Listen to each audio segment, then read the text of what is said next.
राज्यात नगरपालिका निवडणुकीत मोठं यश मिळवणाऱ्या भाजपला चंद्रपूरमध्ये अपयशाचं तोंड पाहावं लागलं। साहजिकच पराभव मुनगंटीवारांच्या जिवारी लागलाय। मुनगंटीवारांनी मनातली खदखद बोलून दाखवली, त्याला पक्षानं सुद्धा उत्तर दिलं। पण मुनगंटीवारांचा आक्रमक पवित्रा पाहिल्यानंतर का कुणास ठाऊक अनेकांना एकनाथ खडसेंची आठवण येते।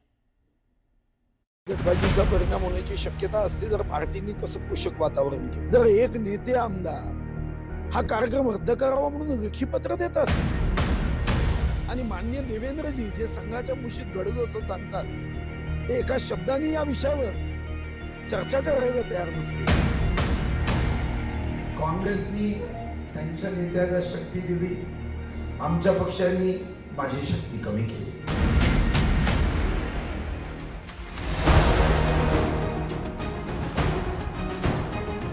माजी मंत्री आणि भाजपचे आमदार सुधीर मुनगंटीवार यांनी पक्षातील गटबाजीवर थेट हल्लाबोल केलाय। नगरपालिका निवडणुकीत पक्षानं शक्ती दिली नाही असा थेट आरोप सुधीर मुनगंटीवारांनी केला। चंद्रपूर जिल्ह्यात 11 पैकी 7 नगर परिषदांवर काँग्रेसनं विजय मिळवला, त्यामुळे सुधीर मुनगंटीवारांनी नाराजी व्यक्त केली। गडचिरोली, भंडारा, गोंदिया आणि चंद्रपूर या 4ही जिल्ह्यात एकही मंत्री नाही याकडे त्यांनी लक्ष वेधलं। या कार्यकर्त्यांच्या भावना समजून घेणे, त्यांना आश्वस्त करणे, विश्वास देणे ही एक व्यवस्था लागते आणि आपण त्या दृष्टीने प्रतिनिधी बनवतो। पण आज 2 जिल्हे असे आहे जिथे 4 आणि 5 प्रतिनिधी मंत्री म्हणून आहे, तर याचा मतदार आणि कार्यकर्त्यांच्या संवादावर याचा निश्चितपणे विपरीत परिणाम होत असतो। सुधीर मुनगंटीवार यांनी आक्रमक पवित्रा घेतल्यामुळे भाजपकडून तातडीनं दखल घेण्यात आली।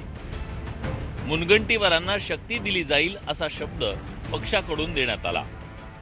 सुधीर भाऊंना कुठली ताकद कमी पडली असेल तर त्याची भरपाई ही आता महानगरपालिकेच्या निवडणुकीत आम्ही देऊ।